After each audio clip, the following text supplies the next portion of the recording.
చూస్తున్నాం. తెలంగాణ ప్రభుత్వం కూలిపోబోతోంది. తెలంగాణ ప్రభుత్వం ముఖ్యమంత్రి రేవంత్ రెడ్డి పైన ఏకంగా ఏఐసిసి పెద్దలు రాహుల్ గాంధీకి నచ్చడం లేదు. అందుకే తెలంగాణ రాష్ట్ర ప్రభుత్వాన్ని కుప్పగూలిపోయే విధంగా రేవంత్ రెడ్డిని ముఖ్యమంత్రి పదవి నుంచి పక్కన పెట్టే విధంగా వాళ్ళు కూడా ప్లాన్ చేస్తున్నారు. అందుకే రాహుల్ గాంధీ మన వరంగల్కి రమ్మని పిలిచినా కూడా రాకుండా వెనుదిరిగి వెళ్ళిపోయారు. ఇది నేను చెప్తున్న మాట కాదు, మాజీ మంత్రి ఎర్రబెల్లి దయాకర్ రావు అంటున్నారు. ఆయన చేసిన కామెంట్స్ ఇప్పుడు హాట్ టాపిక్ గా మారాయి. రేవంత్ రెడ్డి సర్కార్ కూలిపోబోతోంది. రేవంత్ సర్కారును దించేందుకు 25 మంది కాంగ్రెస్ ఎమ్మెల్యేలే రెడీగా ఉన్నారని చెప్పారు ఎర్రబెల్లి దయాకర్ రావు. రేవంత్ను రాహుల్ గాంధీ నమ్మట్లేదు. రేవంత్ అన్ని అబద్ధాలు చెప్తున్నారని రాహుల్కి కూడా అర్థమైపోయింది. అందుకే వరంగల్ రాకుండా రాహుల్ వెనక్కి వెళ్ళిపోయారు.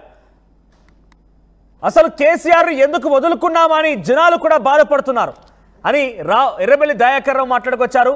అయితే కేసీఆర్ని ఎందుకు వదులుకున్నామని జనం బాధపడుతుండటంతో పాటుగా ఏకంగా కాంగ్రెస్ పార్టీ ఎమ్మెల్యేలు 25 మంది కలిసి రేవంత్ రెడ్డి సర్కార్ని దించబోతున్నారు. రేవంత్ రెడ్డి అంటే నచ్చడం లేదు, రాహుల్ గాంధీ కూడా రేవంత్ రెడ్డి అంటే పడడం లేదు. ఆయన అన్ని అబద్ధాలు చెప్తున్నారు. అందుకే రాహుల్ గాంధీ కూడా ఆయన నమ్మడం లేదు. వరంగల్ రావాల్సిన రాహుల్ గాంధీ ఎందుకు వెనక్కి వెళ్ళిపోయారంటే కారణం ఇదే అంటూ మాట్లాడుకొచ్చారు ఆయన. ఒకసారి ఎర్రబెల్లి దయాకర్ రావు మాట్లాడిన మాటలు విందాం. అంతకు ముందుగా ఒకసారి మీరు చెప్పండి, నిజంగానే మీరు కేసీఆర్ మిస్ అవుతున్నారా? కేసీఆర్ని వదులుకున్నాము, తప్పు జరిగిందని జనాలు భావిస్తున్నారా? ఎర్రబెల్లి దయాకర్ రావు మాట్లాడిన మాటల్లో వాస్తవం ఏందో ఒకసారి మీ అభిప్రాయం కూడా కామెంట్ చేయండి. ఒకసారి ఎర్రబెల్లి దయాకర్ రావు ఏం మాట్లాడారో చూద్దాం. ఉన్న సర్వే రిపోర్ట్ 6 డెప్యూటీసులు 6 ఎంపీలు గెలుస్తున్నాయని రిపోర్ట్ ప్రభుత్వం అక్కడి ఫ్లాప్ అయింది. మీకు తెలుస్తుంది 25 మంది ఎమ్మెల్యేలు ఒకటే రేవంత్ రెడ్డి దించడం ముసుగుల గుడ్లాట అయిపోయింది. రాహుల్ గాంధీ క్యాన్సర్ అయింది. ఎందుకు? రాహుల్ గాంధీ వరంగల్కి వచ్చి జనంలో అభిప్రాయం తీసుకుందామని. రేవంత్ రెడ్డి ఎట్లా చెప్తారు? రేవంత్ రెడ్డిని అబద్ధం మాటలు చెప్తాను, ఇది చేసినా అది చేసినా రాహుల్ గాంధీ చెప్తాను. రాహుల్ గాంధీ టైం కూడా ఇస్తారు. వీడికి నువ్వు మోసకారని తెలిసిపోయి రాహుల్ గాంధీ అనుకున్నాడు. 6 నెలల నుంచి టైం ఇస్తలేడు. నిన్న వరంగల్ కొద్దామని ప్రయత్నం చేస్తే ఇక నా పనులు పోతున్నాడు, పోయి కాలు కట్టుకున్నాడు, ఫోన్ చేసి వాడుతుంది అని చెప్పిండు. ఈ మాటలన్నీ ఢిల్లీలో చెప్పిండు రాహుల్ గాంధీ. తెలంగాణ మొత్తం చేసినాం, రుణమాఫీ చేసినాం, రైతు బంధు ఇచ్చినాం, 2000 4,000 పెంచాం అన్ని చెప్పిండు. ఆ ఢిల్లీ వాళ్ళు అన్ని తెలుసుకొని ఏం చేయలేదంటే కాంగ్రెస్ ఢిల్లీలో మహారాష్ట్రలో జీరో చెప్పిండు. అంటే కాంగ్రెస్ పార్టీ అంతా అబద్ధాల కూరని తెలిపి. దయచేసి ఇప్పుడు ఏమనుకుంటారు? కేసీఆర్ కోరుకుని తప్పు చేసేవాళ్ళు అంటారు కదా, అంటారా లేదా? 100 సీట్లు చేస్తాం. మనం ఇప్పుడు ఎన్నికలు వస్తే 100 సీట్లు చేస్తాం. 100 సీట్లు ఇప్పుడు ధైర్యం ఉండాలి. బేసిక్గా అధికార పార్టీ నుంచి ప్రతిపక్షంలోకి ఎవరు వెళ్ళాలనుకోరు. కానీ ఎర్రబెల్లి దయాకర్ రావు ఎలా మాట్లాడుతున్నారంటే అధికార పార్టీలో కాంగ్రెస్ పార్టీలో 25 మంది ఎమ్మెల్యేలు రేవంత్ రెడ్డి దెబ్బ కొట్టి మా పార్టీలోకి రావాలనుకుంటున్నారని చెప్పి మాట్లాడుతూనే మరోవైపుగా వారంతా కలిసి రేవంత్ రెడ్డి దెబ్బ కొట్టబోతున్నారు, రేవంత్ రెడ్డిని పదవి నుంచి దించబోతున్నారని చెప్తూ రాహుల్ గాంధీకి రేవంత్ రెడ్డికి మధ్య పడడం లేదు. రేవంత్ రెడ్డి పదే ఎప్పటికీ అబద్ధాలు మాట్లాడుతున్నారు కాబట్టి ఆ విషయాన్ని పసిగట్టిన రాహుల్ గాంధీ వరంగల్కి రమ్మంటే రాకుండా వెనక్కి తిరిగి వెళ్ళిపోయారు.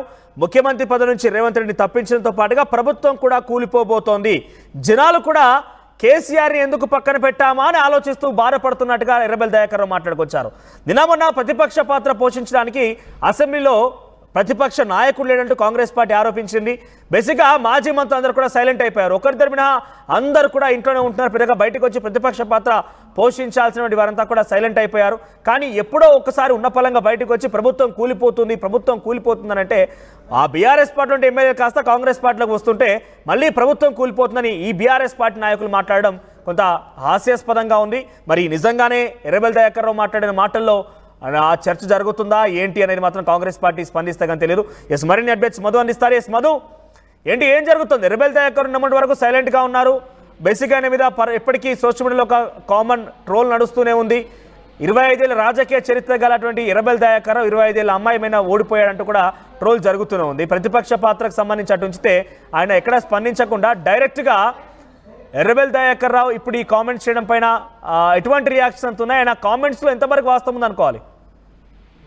అంటే కాంగ్రెస్ అధికారంలోకి వచ్చిన వెంటనే ఇలాంటి స్టేట్మెంట్స్ చేశారు. అప్పుడు ఉన్నటువంటి కడియం శ్రీహరి ప్రభుత్వం కూలబోతుంది అనేటువంటి స్టేట్మెంట్ చేశారు. కానీ ఆయనే కాంగ్రెస్ పార్టీలో జాయిన్ అయ్యారు. ప్రస్తుతం మరొకసారి చర్చకు తావిచ్చారు. ఎర్రబెల్లి దయాకర్ రావు సమావేశంలో మాట్లాడుతూ కాంగ్రెస్ పార్టీలో రేవంత్ రెడ్డిని ఏఐసీసీ అధిష్టానం నమ్మట్లేదు. అందులో భాగంగానే కాంగ్రెస్ పార్టీ ఎమ్మెల్యేలు కూడా తీవ్రమైనటువంటి అసహనంతో ఉన్నారు. 25 మంది కాంగ్రెస్ ఎమ్మెల్యేలు టీఆర్ఎస్ తో టచ్ లో ఉన్నారు. రేవంత్ రెడ్డి ప్రభుత్వం కూలబోతుందంటూ చేసినటువంటి స్టేట్మెంట్ ప్రస్తుతం ఏదైతే చర్చనీయాంశమైంది. చూడాలి దీనిపైన అధికార పార్టీ ఎట్లా రెస్పాండ్ అవుతుందో. గతంలో 2014లో బీఆర్ఎస్ కొత్త స్టార్టింగ్ లో తెలంగాణ ఆవిర్భవించిన తర్వాత అధికారంలోకి వచ్చిన టైంలో అప్పుడు బీఆర్ఎస్ ప్రభుత్వాన్ని కూల్చే ప్రయత్నం జరుగుతుంటే అది కేసీఆర్ కి ఒప్పందించింది ఎర్రబెల్లి దయాకర్ రావు. అందులో భాగంగానే రేవంత్ రెడ్డి ఓటుకు నోటు కేసులో పట్టుబడ్డారు అనేటువంటిది పెద్ద ఎత్తున రాజకీయ వర్గాల్లో చర్చ. ఎర్రబెల్లి దయాకర్ రావు స్టేట్మెంట్ కేసీఆర్ కు చేరవేశారు అనేటువంటిది. సో తర్వాత జరిగిన పరిణామాల్లో ఇప్పుడు బీఆర్ఎస్ ఓడిపోయింది 2 పర్యాల తర్వాత.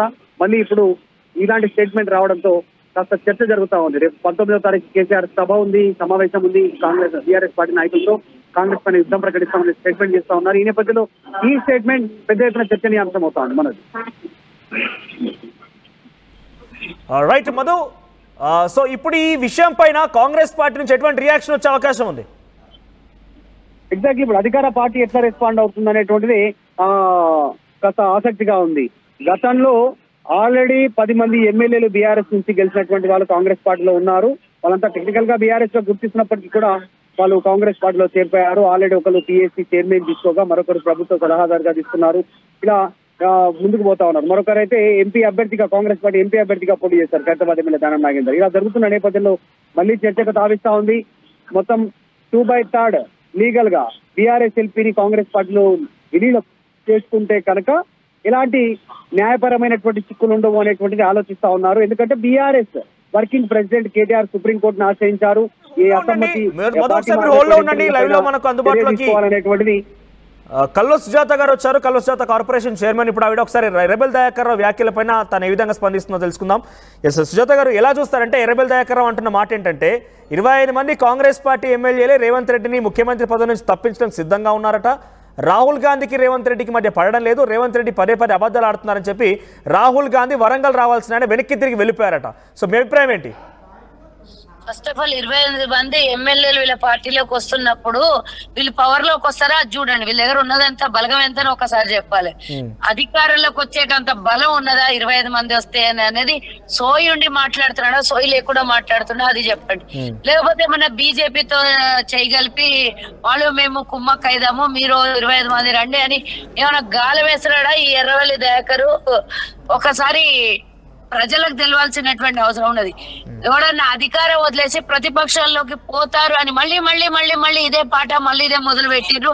పాడిదే పాట పాసుపడ్ల ఆట అని. గతంలో కూడా గవర్నమెంట్ రాగానే ఇట్లనే 3 నెలలకోసారి 6 నెలలకోసారి గవర్నమెంట్ పడిపోతుంది అని మాట్లాడినటువంటి దొంగలు నోర్లు బంద్ అయిండే. ఏమీ తోస్తలేదు. గవర్నమెంట్ ఇచ్చిన పథకాలన్నీ అమలు పరుస్తుంది. ఇప్పుడు ఏం చేయాలి? ఏదన్నా ఒకటి మెలిక పెట్టాలి. మీడియాకి హైలైట్ కావాలి. మీడియా ముందు 4 వార్తలు రావాలి.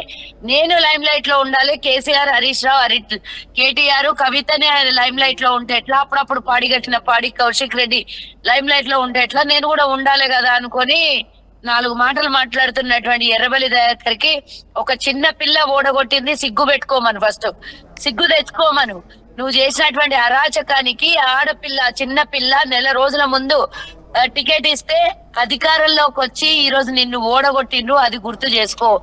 ఇంతకు ముందే మీ ప్రభుత్వం కూలబోతుందంట. మీ ప్రభుత్వాన్ని కూలగొట్టేందుకు మీ ఎమ్మెల్యేలే ప్రయత్నం చేస్తున్నారు. ప్రభుత్వం కూలబోతుంది కాదు. అసలు గవర్నమెంట్ ఫామ్ అయినాక వారం రోజులకే మొదలు పెట్టారు. ప్రభుత్వం మడిపోతుంది, 3 నెలల్లో మేము వస్తున్నాం, 6 నెలల్లో మేము వస్తున్నాం, వేచి చూడండి, మేమే మళ్ళీ ప్రభుత్వాన్ని ఫామ్ చేస్తాము అని తిక్క మాటలు మాట్లాడారు. ఇట్లా తిక్క మాటలు మాట్లాడిన వాళ్ళకి అందరికి జైలు శిక్షణ అన్నా లేకపోతే సస్పెండ్ అన్నా లేకపోతే కేసులన్నా పెట్టాలి.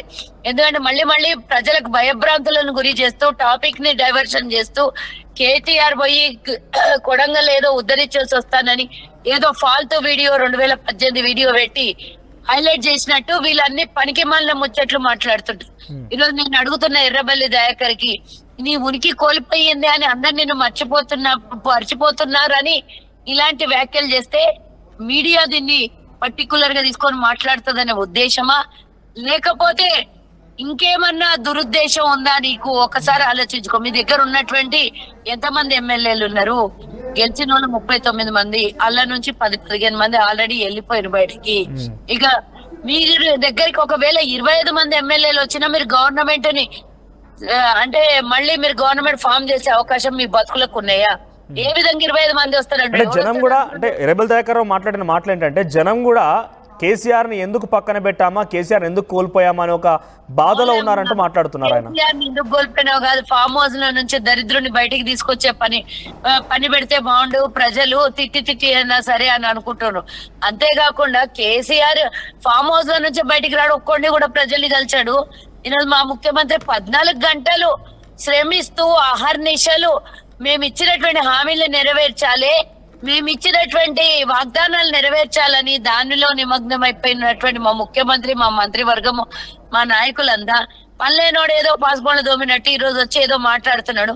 ఈరోజు ముఖ్యంగా బీసీ జనగణన అలాగే ఈరోజు కులగణన జరుగుతోంది కాబట్టి దీన్ని డైవర్షన్ చేయాలని ఏదో పనికిమాలిన మాట తీసుకొని వచ్చి మీలాంటి మీడియా వాళ్ళకు ఒక చిన్న లూఫ్ ఇస్తే ఏదో మాట్లాడిస్తే ఈ రోజు హైలైట్ అయిపోదాం, లైమ్ లైట్ లో నిలబడదామని తప్పించి ఆయన బతికేడుందో ఫస్ట్ చూసుకోమని. అంటే రేవంత్ రెడ్డి రాహుల్ గాంధీ కూడా మధ్య పొసగడం లేదు. రేవంత్ రెడ్డి అబద్ధాలని రాహుల్ గాంధీ పసిగట్టాడు కాబట్టి మన వరంగల్కి రాకుండా వెళ్ళిపోయాడు అని చెప్పి ఆయన చెప్పుకొస్తున్నారు. ఎర్రబెల్లి దయాకర్ ని ఓడగొడతా అనడం అబద్ధం మాటనా, లేకపోతే గవర్నమెంట్ ఇన్ఫార్మ్ చేస్తామని చెప్పడం అబద్ధం మాటనా? చెప్పిన మాట ఆనిన మాట తూచా తప్పకుండా ప్రజలకు ఇచ్చినటువంటి వాగ్దానం నెరవేర్చడం ఈరోజు అబద్ధాల మాటలా, లేకపోతే రాహుల్ గాంధీ ఏమైనా పర్సనల్ పిఏగా ఏమైనా పనిచేస్తున్నాడా ఏంది రేవంత్ రెడ్డికి ఆయనకు పొసగడం లేదని చెప్పడానికి? లేకపోతే పర్సనల్ సెక్రటరీ గానో లేకపోతే వాళ్ళ ఇంట్లో అంట్లు దోమే పని ఏమన్నా చేస్తున్నాడా రాహుల్ గాంధీ ఇంట్లో? ఈయన అక్కడ జరిగే విషయము అన్ని తెలుస్తున్నాయంటే రాహుల్ గాంధీ ఇంట్లో ఏమైనా పని చేస్తుండాలి. రైట్, థ్యాంక్ యూ అండి. సో మొత్తం ఇది కాంగ్రెస్ వర్షన్. సో వారిద్దరికి మధ్య పడడం లేదని మీకు ఎలా తెలుస్తోంది? మీరు ఏమైనా వాళ్ళ ఇంట్లో తొంగి చూస్తున్నారా, వాళ్ళ ఇంట్లో అంటు తొమ్ముతున్నారంటే కూడా చాలా తీవ్ర స్థాయిలో మండిపడుతున్న పరిస్థితి కనబడుతోంది.